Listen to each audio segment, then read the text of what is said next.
العالمين والعاقبة للمتقين والصلاة والسلام على رسوله سيد المرسلين رحمة للعالمين شفيع المذنبين سيد الأولين والآخرين سيدنا ومولانا محمد رسول رب العالمين وعلى آله وصحبه أجمعين. أما بعد فأعوذ بالله من الشيطان الرجيم. بسم الله الرحمن الرحيم. والذين إذا ذكروا بآيات ربهم لم يخروا عليها صما وعميانا والذين يقولون ربنا هب لنا من أزواجنا وذرياتنا قرة أعين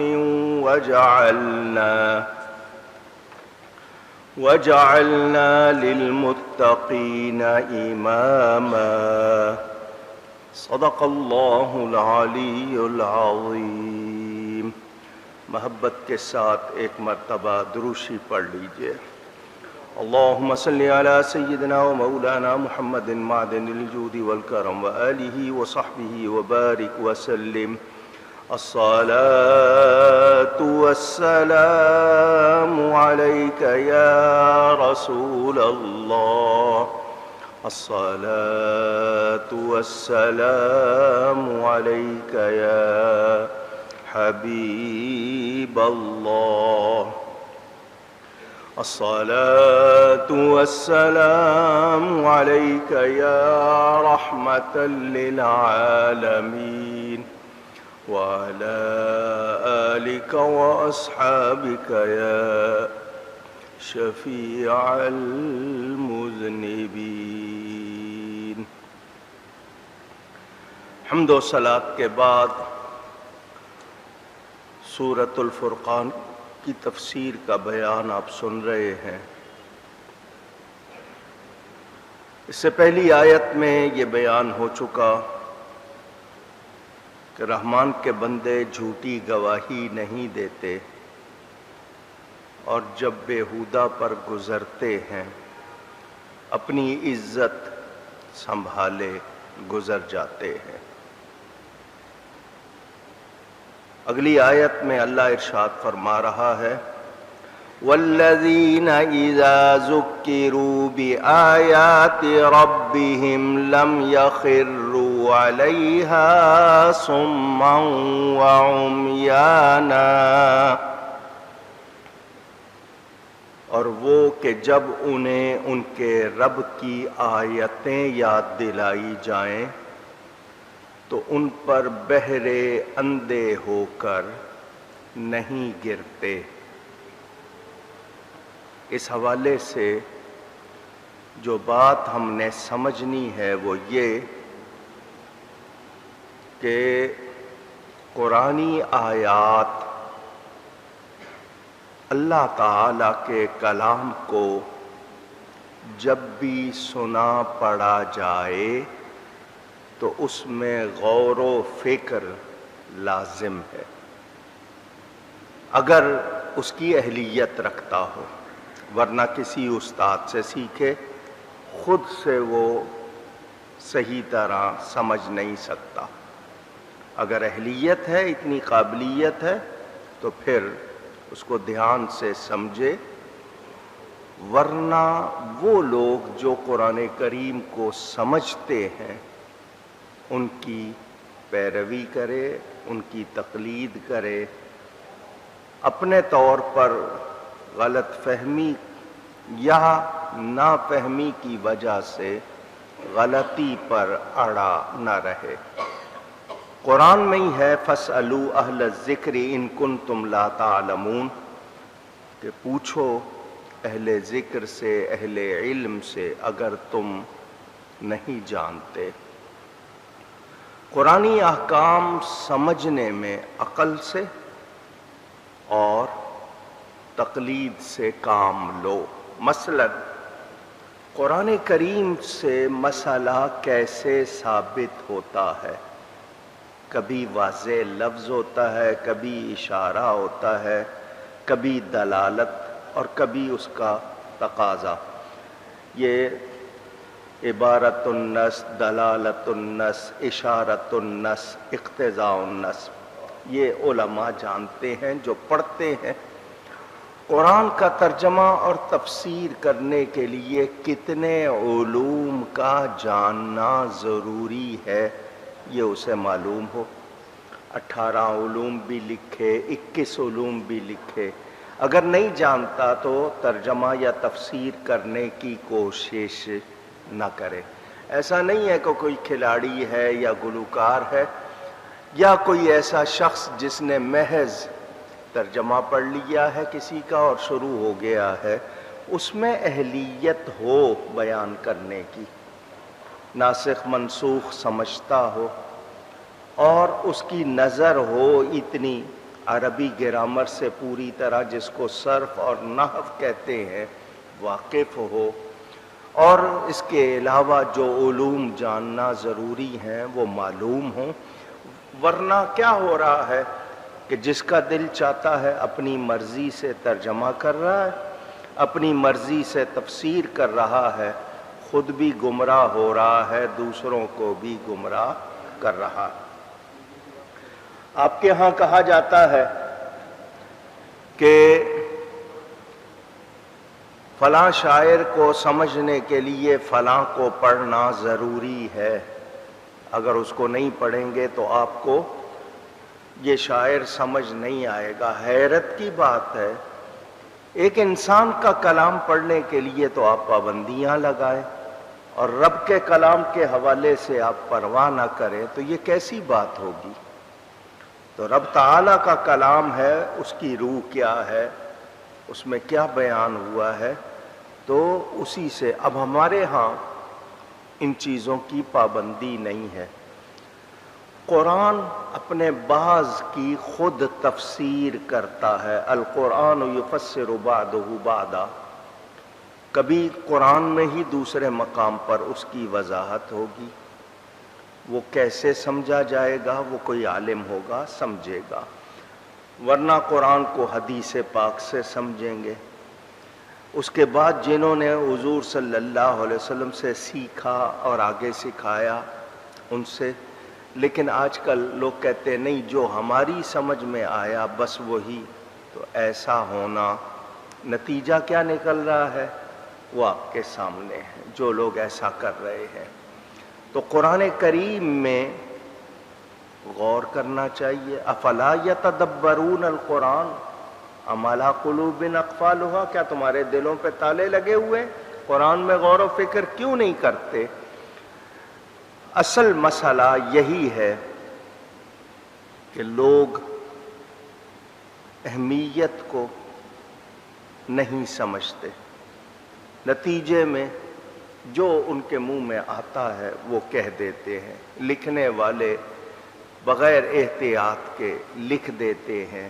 قرآن کریم کا مسئلہ بڑا نازک ہے، یہ رب کا کلام ہے، پڑھنا بھی صحیح ہے، سمجھنا بھی صحیح ہے۔ ہم لوگ اس حوالے سے یہ بات جان لیں کہ قرآن کریم کے الفاظ پڑھنا بھی ثواب ہے۔ ایک حرف پر 10 نیکیاں ملتی ہیں۔ الف لام میم ایک حرف نہیں ہے، 3 حرف ہے، تو 3 حرف پڑھے تو 30 نیکیاں ہو گئیں۔ صرف پڑھنے کا بھی بہت ثواب ہے، کوئی شبہ نہیں۔ قرآن کریم کو پڑھنا ہے۔ اگر کوئی شخص پڑھنے میں کمزور ہے، اٹک اٹک کر پڑھتا ہے اور اس کی کوشش ہے کہ وہ صحیح پڑھے، تو اس کا ثواب بھی زیادہ ہو جاتا ہے، کیونکہ اس کی کوشش ہے کہ وہ صحیح پڑھے، روانی نہیں ہے اس کے پڑھنے میں، تو وہ اٹک اٹک کے پڑھ رہا ہے مگر صحیح پڑھنے کی کوشش کر رہا ہے، تو اس کا ثواب بھی بڑھ جاتا ہے، کیونکہ وہ محنت زیادہ کر رہا ہے۔ اب اس کو پڑھنے کے بعد سمجھنا ہے۔ بالکل صحیح ترجمہ کسی کا کیا ہو تو آپ اس حد تک تو سمجھ لیں گے، لیکن پورا مفہوم، اس کی روح بغیر استاد کے عام آدمی سمجھ سکتا نہیں۔ جب تک سمجھے گا نہیں پورا عمل کیسے کرے گا؟ تو یا تو سیکھیے، جو علوم جاننا ضروری ہیں عربی میں جتنے ہیں، وہ جو پڑھائے جاتے ہیں، محنت کی جاتی ہے، وہ سیکھیے تاکہ آپ صحیح مفہوم تک پہنچ سکیں۔ اس حوالے سے کوئی دعویٰ نہیں کر سکتا۔ قرآن کی 600 جلدوں میں تفسیر کرنے والے بھی یہ کہہ رہے ہیں کہ ہم حق ادا کر سکے نہیں، یہ ذہن میں رہے۔ ہمارے لیے یہ ہے کہ جب سمجھ لیں، سمجھنے کے بعد اس پر عمل کریں، قرآن پڑھیں، سمجھیں اور عمل کریں۔ تو اب کیا مطلب یہ جو فرمایا لم یخروا علیہا صما وعمیانا، کہ ان پر بہرے اندھے ہو کر نہیں گرتے؟ کیا مطلب؟ کہ اب میں آپ کے سامنے یخروا، صما اور عمیانا کا الگ الگ جو ترجمہ کروں وہ کیا ہے؟ گرنا، یہ گر پڑنا آپ کے ہاں محاورے میں بھی بولا جاتا ہے۔ ایسی آیات کے ساتھ جن میں نصیحت ہے، ہماری رہنمائی ہے، ہماری بھلائی ہے، کہ ہم اس پر محض اسی طرح نہیں رہ جاتے، بلکہ ان پر گرویدہ ہو جاتے ہیں، ان کو سمجھ کر ان کو بہت زیادہ پسند کرتے ہیں، کان لگا کر سنتے ہیں اور بہت ہی گہری نگاہ سے دیکھتے ہیں تاکہ پوری طرح سمجھ آ جائے۔ ایسے نہیں گر پڑتے، مطلب یہ کہ کان بھی لگاتے ہیں، دھیان بھی پورا لگاتے ہیں اور اس کو پوری طرح سمجھتے ہیں۔ آج قرآن پڑھنے کا رواج بھی ہمارے ہاں رمضان میں یا کسی کی موت پر گئے تو پڑھ لیا۔ اس قرآن کی روز تلاوت کرنی چاہیے، یہ اس کا حق ہے۔ جھوٹی خبروں کا اخبار نہار منہ صبح صبح پڑھتے ہیں، کلیجے پہ جا کے وہ خبریں لگتی ہیں، اتنے مر گئے، یہ ہو گیا، وہ ہو گیا، کتنی سچ ہے اس میں، کتنا جھوٹ ہے نہیں معلوم، وہ پڑھتے ہیں اور پیسے دے کے۔ پہلے ایک زمانے میں 10-20 پیسے کا، 25 پیسے کا اخبار آتا تھا، آج 25 روپے کا اور پتہ نہیں کتنے کا آتا ہے، وہ خریدتے ہیں۔ صبح صبح جلدی ہے پڑھنا، صبح رب کے کلام سے شروع کرو، اللہ کا کلام پڑھو، کم از کم بہت کم بھی پڑھ رہے ہو تو 10 آیتیں تو پڑھو، حالانکہ پورا قرآن روز ختم کریں، 2 دن میں کریں، 7 دن میں کریں۔ ہمارے ہاں تو سال میں ایک بار پڑھ لیا جنہوں نے، وہ بہت سمجھتے ہیں پتہ نہیں کیا کر لیا۔ تو روز قرآن پڑھنا چاہیے، ایک آیت پر غور شروع کریں۔ جو مستند صحیح علماء ہیں انہوں نے تفسیر لکھی ہے، اس کو آپ کی آسانی کے لیے حاشیے مختصر کر کے لکھ دیے کہ آپ کو آیت کا کچھ مفہوم سمجھ آ جائے، وہ پڑھیں۔ نہیں سمجھ آ رہا تو کسی عالم سے جا کر پوچھیں، سمجھیں۔ درس قرآن ہوتے ہیں، علماء حق کے درس قرآن میں شامل ہوں، سمجھیں تاکہ ہم صحیح عمل کر سکیں۔ اب قرآن پڑھنے کا ہی شوق نہیں رہا تو سمجھنے کی بات کہاں سے؟ ہمارے ہاں مسجدوں میں جمعہ ہو، محفلیں ہوں، لوگ آخر میں آئیں گے تاکہ سننا نہ پڑے، سنیں گے تو شاید عمل کرنا پڑ جائے گا، پاتے ہی نہیں۔ کوئی دنیاوی محفل ہو پہلے سے پہنچیں گے، دینی محفل میں جو ہمارا مزاج ہے وہ ہمارے سامنے۔ تو وہ لوگ جو نصیحت کیے جاتے ہیں ایسی آیتوں کے ساتھ جن میں بھلائی ہے، رہنمائی ہے، نصیحت ہے، تو اس پر ایسے ہی نہیں گر پڑتے بلکہ اس کو سمجھتے ہیں، اچھی طرح سن کر، اچھی طرح سمجھ کر پھر ان سے پیار کرتے ہیں اور اس پر عمل کرتے ہیں، رب کے حکم کو جان کر خوش ہوتے ہیں، سمجھ کر اس پر عمل کرنے کا جذبہ ان کے اندر اجاگر ہوتا ہے۔ سما اسم کی جمع وہ شخص جس کے سننے کی حس مفقود ہو جائے، ختم ہو جائے، اور اسی طرح اندھا بہرا کہنے کا مطلب اس کو بھی کہا جاتا ہے جو حق کی بات کو نہ دیکھے، نہ سمجھے، اس کی طرف توجہ نہ کرے، اس کو قبول نہ کرے۔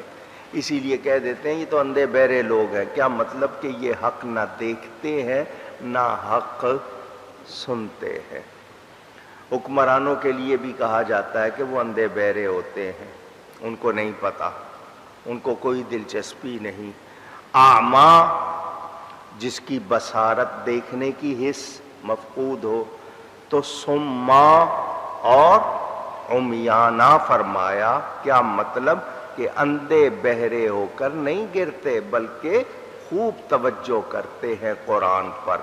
تو ہمیں قرآن کو اچھی طرح پڑھنا ہے اور پڑھ کر صحیح سمجھنا ہے اور سمجھ کر اس پر عمل کرنا ہے۔